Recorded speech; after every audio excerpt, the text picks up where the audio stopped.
प्यारे दोस्तों साथियों, इंजीनियर विष्णु अग्रवाल का नमस्कार।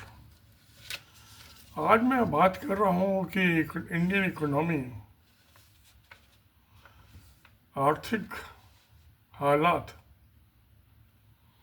2024-25।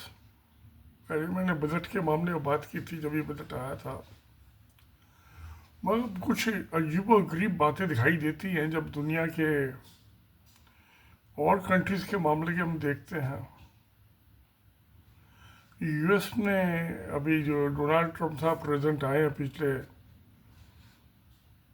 8 महीने से, तो टैक्स जो अमेरिका में माल आएगा उस पर वो कस्टम ड्यूटी लगाएंगे, जिसको हम इंडियन लैंग्वेज में कस्टम ड्यूटी बोलते हैं। तो वो लगाएंगे, वो उनकी मर्जी है, जो चाहे वो करें, किसी का माल आए ना जाए। उसका नतीजा क्या होगा? अगर जो ज़्यादा लगाएंगे टैरिफ, जो इम्पोर्ट कौन करता है? जिसको ज़रूरत होती है वही करता है। नहीं तो पहले तो उसकी कोशिश होती है बिजनेसमैन की कि मैं अपना जो डोमेस्टिक प्रोडक्ट है उससे मैं काम चला लूँ। जब नहीं होता तो फिर वो इम्पोर्ट करता है, दूसरे देशों से मंगाता है। आप उस पर टैक्स बढ़ाएंगे तो क्या होगा? वो माल अमेरिका में महंगा बिकेगा। महंगा बिकेगा तो वहाँ की जो जनता है उनको महंगा माल मिलेगा, महंगाई बढ़ेगी।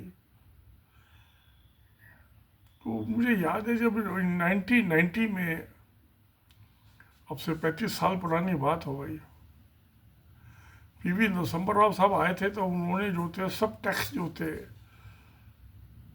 इनकम टैक्स भी कम किया और कस्टम ड्यूटी भी कम की। तो उसके बाद से इंडिया की तरक्की चालू हो गई। जहाँ वो भिखारियों वाली हालत थी वो ख़त्म हो गई आज 35 साल में। ऐसी ही अनाज का था, शिप टू शिप होता था 1965-66 में। तो जब यहाँ वालिलो साहब को बुलाया, अमेरिकन साइंटिस्ट थे, उन्होंने हिंदुस्तान में हाइब्रिड वीट गेहूँ की खेती चालू की, तो प्रोडक्शन बहुत बढ़ गया और आज सरप्लस हो गया प्रोडक्शन। कि आज इस हालत में हम बिना किसी इम्पोर्ट के 81-82 करोड़ आदमी को, यही 60-65-70% आबादी को मुफ्त राशन दे रहे हैं।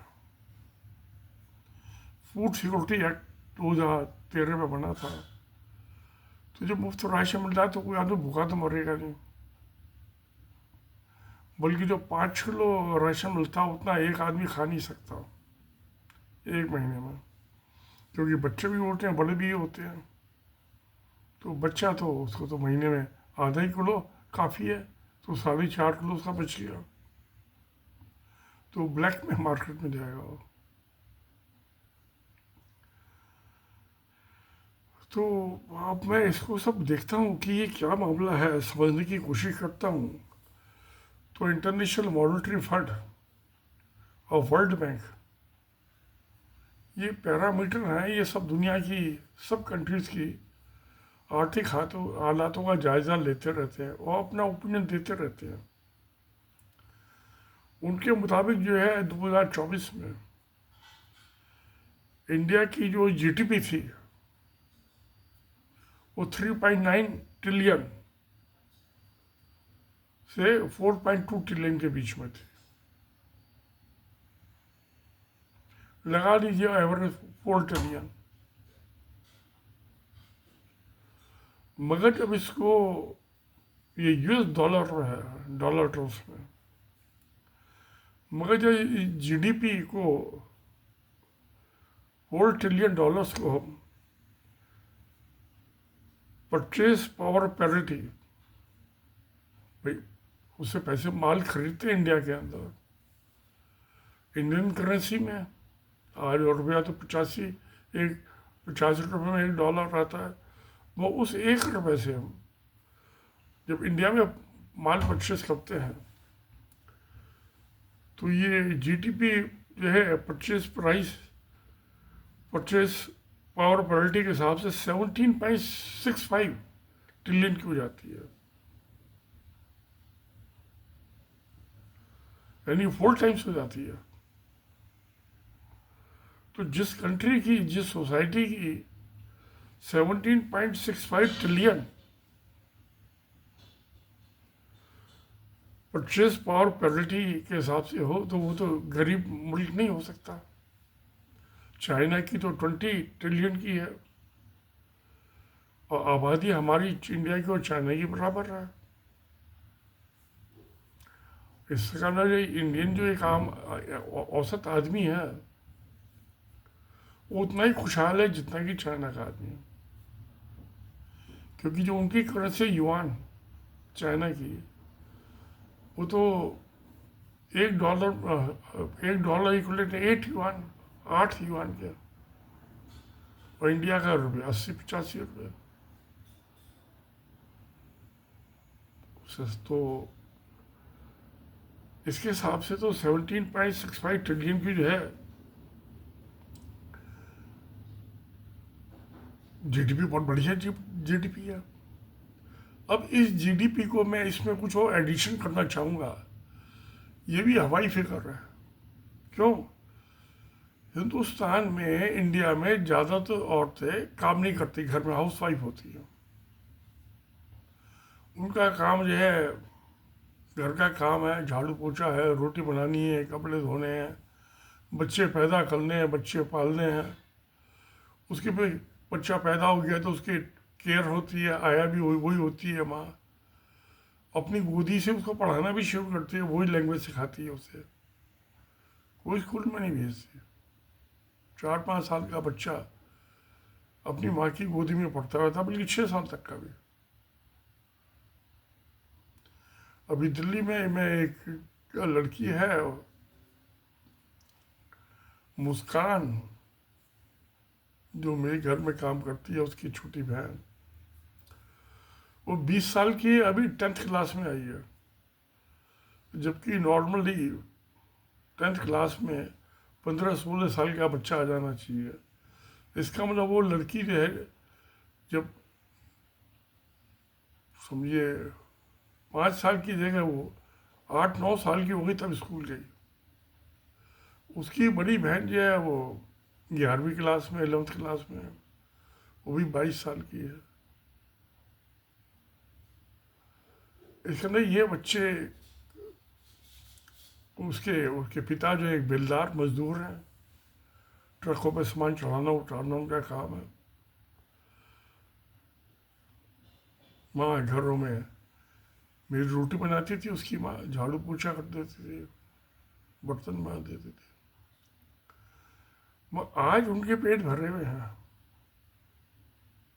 कि वो राशन मुफ्त मिल रहा है, स्कूल में एजुकेशन मुफ्त है, और बल्कि उनको स्कूल में लड़कियों को एजुकेशन के कुछ पैसे मिलते हैं पढ़ने आने के स्कूल में। आप वजीफा कह ले लिए, कुछ भी कह, स्कॉलरशिप तो नहीं कह सकते उसे। और मुफ्त खाना मिलता है स्कूल में, लंच।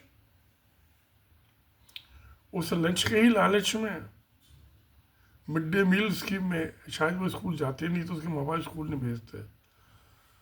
और क्योंकि ये उसकी 2 बड़ी बहनें हैं इनकी, उनके टाइम में स्कीमें लागू नहीं थी, इसलिए गई स्कूल, गई वो नहीं गई स्कूल।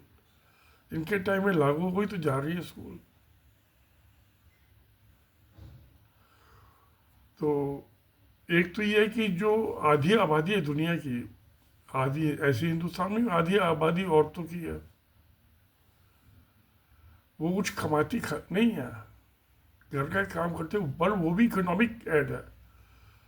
अब मेरे जो घर में काम करती हूँ, मैं उसको 10,000 रुपये देता हूँ महीने के, खर्चा मेरा 10,000 रुपये का है उसका।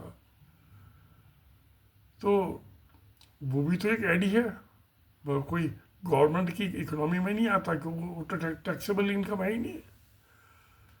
और मैं कैश में देता हूँ उसको, उसकी कोई बैंक में अकाउंट ही नहीं है जो मैं उसको चेक से दे दूँ पेमेंट। तो वो इकोनॉमी में नहीं है जो उसकी माँ ने या पिता ने काम किया, बिल्दारी की, क्योंकि ना उनका कोई बैंक अकाउंट है, ना कोई कैश, सारा धंधा कैश का ही है। तो जो हाउस वाइफ है और ये बच्चे जो हैं, इनको जो मिल रही है स्कूल से इमदाद कैश, साल में एक दफा मिलते हैं, कपड़ों के, किताब कॉपी के, बस्ते के, और जो मिड डे है, तो ये भी इकोनॉमी में नहीं आते। हाँ, गवर्नमेंट के एक्सपेंडिचर में तो आते हैं, और ये एक्सपेंडिचर रेवेन्यू एक्सपेंडिचर तो उसमें ही आएंगे, ये कैपिटल आउटले में नहीं आएंगे। वो कैपिटल आउटले तो असेट बनाता है, नई एसेट्स क्रिएट करता है, और रेवेन्यू एक्सपेंडिचर जो है वो तो जैसे मेंटेनेंस की बिल्डिंग का उताई करा दो, मरम्मत करा दो, उससे कोई किसी नेशन की वेल्थ बढ़ती नहीं है, कैपिटल आउटले से बढ़ती है। ज़मीन खरीदे, बिल्डिंग बनाई, प्लान के प्लान में होते हैं। ये रेवेन्यू एक्सपेंडिचर तो नॉन प्लान हो गया ना। तो इसका मतलब ये है कि इकोनॉमी जो है, इसके अलावा जो ब्लैक मनी है, ब्लैक इकोनॉमी, तो मैं इंडिया में कम से कम 20-25% तो ब्लैक इकोनॉमी होगी। तो ब्लैक इकोनॉमी को रसीद नहीं देता दुकानदार, और जो ये आधी औरतें हैं दुनिया की, हिंदुस्तान की आबादी की, उनकी जो अर्निंग कैपेसिटी छोटा मोटा कमाती तो है, वो भी इसमें नहीं आती। तो ये फूड सिक्योरिटी, उसके अलावा जो ये खेती बाड़ी है, एग्रीकल्चर, वो भी नॉन टैक्सेबल है। कितनी अब कुछ हुई नहीं हुई, अप्रॉक्सीमेशन है, कुछ अंदानी है। और 30% जो इनकम है एग्रीकल्चर में, वो एनिमल हस्बेंड्री से है, दूध मिल्क एंड दूध वगैरह से। अब दूध में भी जो एक तो रॉ मिल्क है, एक जैसे गांव में उसका मक्खन वो बना लेते हैं, खोया, मावा, या और निकाल लेते हैं क्रीम, वो इनफॉर्मल इकोनॉमी, वो भी उसको वो नॉन टैक्सेबल है। अगर जो उसको प्रोडक्ट बना शो कर दिया तो टैक्सेबल हो गया, नहीं किया तो नहीं किया। तो जगह जगह डेयरियाँ खुली हुई हैं, गाँव से आदमी साइकिलों पर लाते हैं दूध, और दूध सप्लाई कर देते हैं, वो मक्खन निकालते हैं, क्रीम निकालते हैं, दही है, दूध बेचते हैं। वो भी और फॉर्मल इकोनॉमी का पार्ट नहीं है। तो एनिमल हस्बेंड्री और एग्रीकल्चर, तो सब्सिडाइज जो है ना, फर्टिलाइजर उसको देते हैं खेती के लिए, और इलेक्ट्रिसिटी।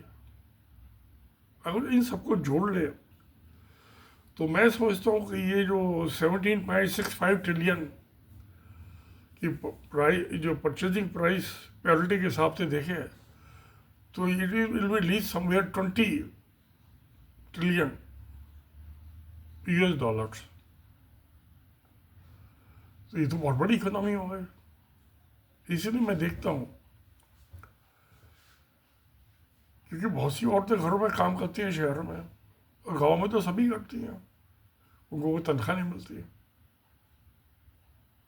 सैलरी अप्लाई नहीं होते हो, फ्री सोशल सर्विस। तो इसलिए मुझे दिखाई देता है कि इंडिया की इकोनॉमिक कंडीशन जो है इज नॉट सो बैड। बेरोजगारी के बावजूद, बेरोजगार जो औरतें घर में काम कर रही है, बच्चे पैदा कर रही है, वो तो रोजगार ही है ना, और उनकी गिनती तो बेरोजगार में होगी, क्योंकि सैलरी तो मिल नहीं रही उनको, तनख्वाह तो मिल नहीं रही कुछ। और कोई नौकरी कर भी तो ताकत को कैश मिल रहा है, तो सरकार के खाते में कोई नहीं आया, क्योंकि कोई उसमें प्रोविडेंट फंड नहीं है, कोई इंश्योरेंस स्कीम में नहीं आती वो। तो मुझे लगता है कि ये जो फिस्कल रिफॉर्मेटरी एक्ट बनाया था, तो 3% जो है इसमें, उससे आप एक हजार का बजट तो बनेगा। बजट तो बोरिंग पे डेवलपमेंट तो चल रहा है, घाटे का बजट तो है, मैं ऐसा जनता पर इफेक्ट नहीं है उसका। और जनता पे इफेक्ट नहीं है तो इससे अच्छी बात क्या होगी, यही तो अच्छाई हो, ये सच्चाई है। तो वो सत्य में जयते। नमस्कार, धन्यवाद।